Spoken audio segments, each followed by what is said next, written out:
welcome to A&E TV. Today we're joined by the CEO of Design House Medy, Navani.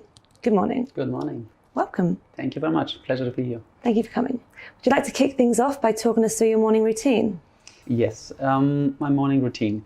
So I do believe in optimizing your time and optimizing your day and trying to get the maximum out of it. But I have this little thing, and I love to do it every morning when I wake up, is actually doing my bed.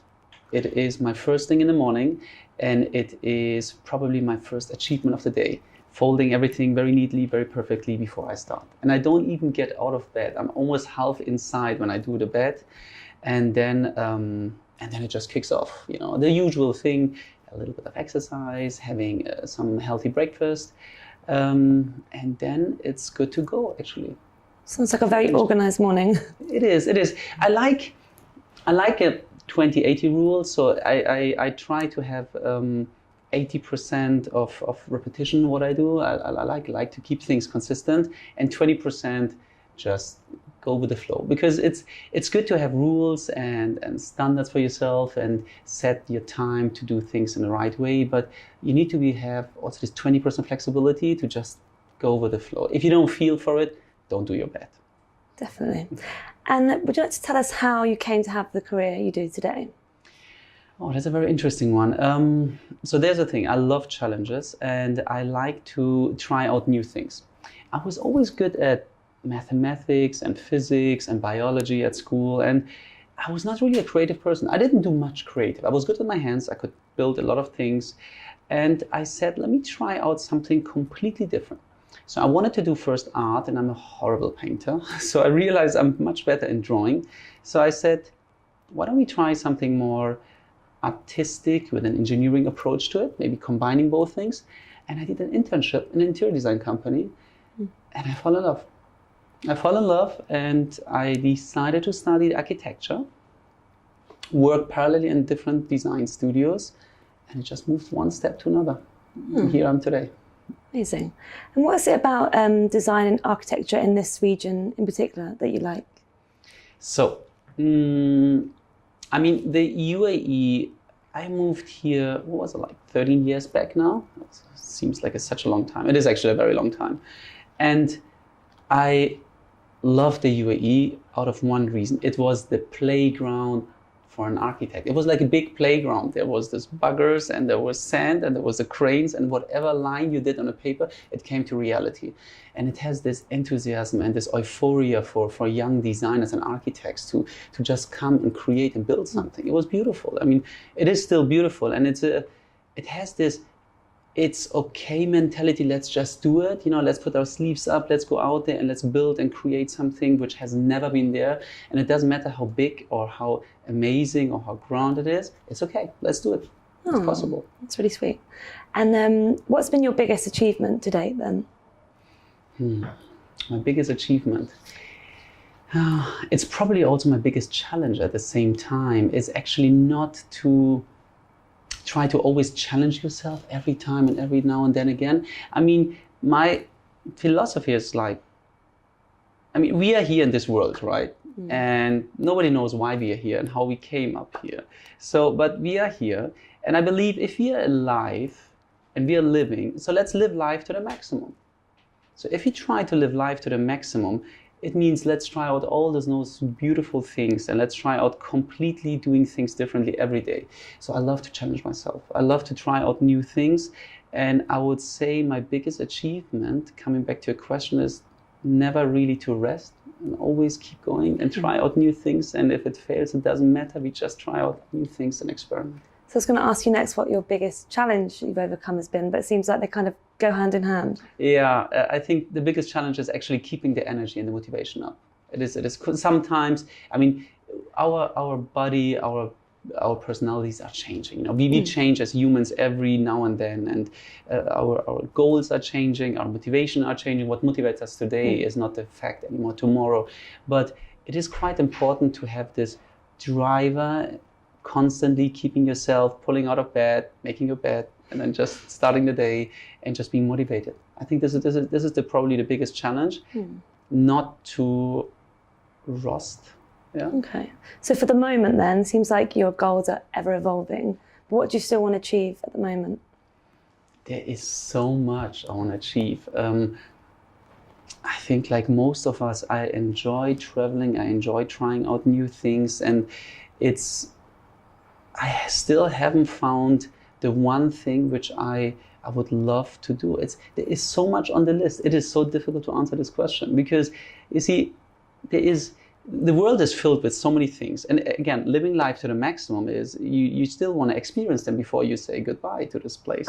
So my biggest achievement probably would be to have as much as experiences collected before. So it's a long bucket list. It's a very long bucket list. And it seems it gets longer and longer as the time passes. And who is it that inspires you the most? That's a very interesting question. I have tried to... I spent reading a lot, and I'm trying to listen to interesting people throughout different business fields, religions, pep talks, some gurus around the world. And I'm trying to find that one person who gives me the most inspiration or the most ideas of how to change. And it's very difficult because I believe every single person we meet, and it can be the person just next door, has a story to share and has maybe something to give which makes maybe change slightly your mind or the way we set our mind, the way we see our world. So I haven't found that one person I would say this is my role model and I follow him completely the way he is now. I think the world, the people in the world, everybody can teach us something and we learn something from it. And I get inspired by the most silliest things and by the most interesting people. Amazing. Next question.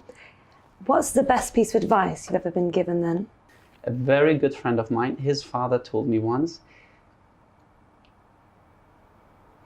purpose of life is try to enjoy life to the maximum.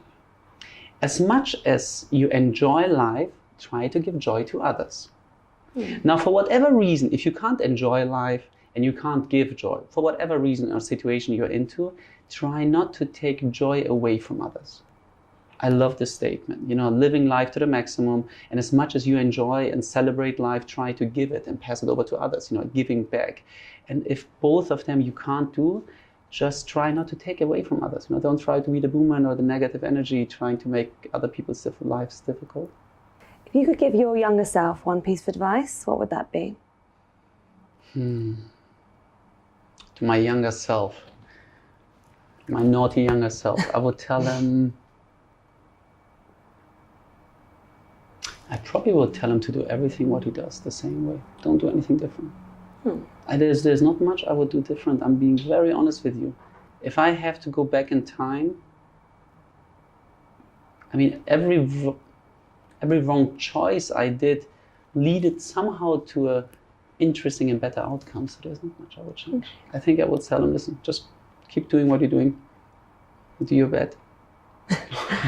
And what do you say no to? I'm usually a yes sayer. But if there is people or things who try to stop you from achieving what you want or try to give you a negative energy, I would say no to. Okay. And are you reading a book at the moment? Yes, my favorite book right now. It's an amazing book, Homo Deus or Homo Deus, depends how you pronounce it. His first book was Homo Sapiens. The second one is Homo Deus.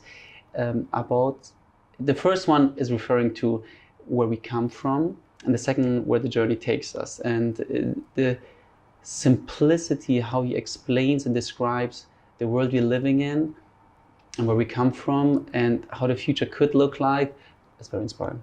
It is easing the way we live. And I believe we tend to overcomplicate things very much. And I believe we live in a world where we try to find for everything an explanation and try to find for everything a reason, but actually living is not so difficult. Life is not that difficult.